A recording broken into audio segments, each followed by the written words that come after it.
So, I signed up for an Instagram course last year and slowly worked my way through the content. Now, as I got to the end of the very first module, which was about content planning, I realized that the instructors had given the general overview but didn't provide the how. Now, what was missing? Just things like defining your target audience and knowing their desires, solutions that they need, results that they want. All the really important stuff to know, right? So then I remembered a digital product that I had purchased about 2 years ago.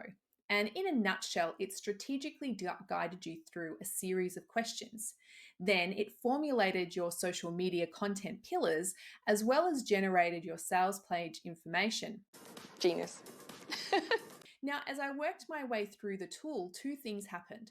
First, I got really annoyed at that damn course that I was now invested in. And the second was that as I updated the spreadsheet with the new information, I realized how powerful that questionnaire actually was.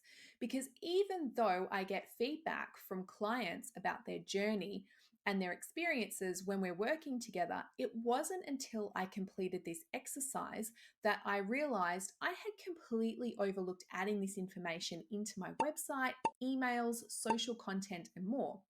Now, I had these things in my head, but none of it was actually written down. And essentially, I wasn't really connecting with my target market as well as I could have been. Now, I can hear you saying, well, what does that have to do with me, Lisa? Well, but think about the last time that you updated your resume, your cover letter, and your LinkedIn profile.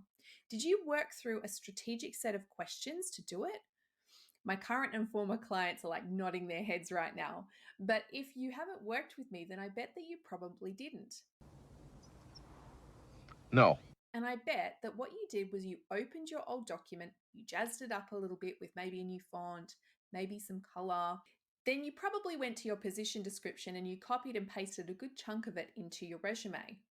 Next, you might have thought, we probably need some accomplishments in here. So you thought about it for a moment and you added something in really quick. Job done, right? Well, maybe. Are you sure that you're focusing on the right stuff? Is that the information that's going to connect with a future employer? All too often, resumes become a dumping ground for our position descriptions. They also usually don't sell what's unique about us and what we bring to the table. So, if you're wanting to up your resume game, here's a few questions that you can try answering during your next resume update. Now, once you've decided on the position and the industry that you're targeting, think about the biggest problem that position and industry is facing. Then have a look at what you have done to help solve similar problems. How did you help solve the problem and what was the result? Add that to your resume. Now, here's the next one. Look at each position on your resume. Think about what was going on in the company when you started. What were the challenges that you had to solve? Then think about how you solved that challenge and the results. Then add that to your resume. And that's it. A couple of really strategic questions that can help you change the value that you bring to an organization. I hope that helps. Give it a try, and I look forward to seeing you in the next video. Bye.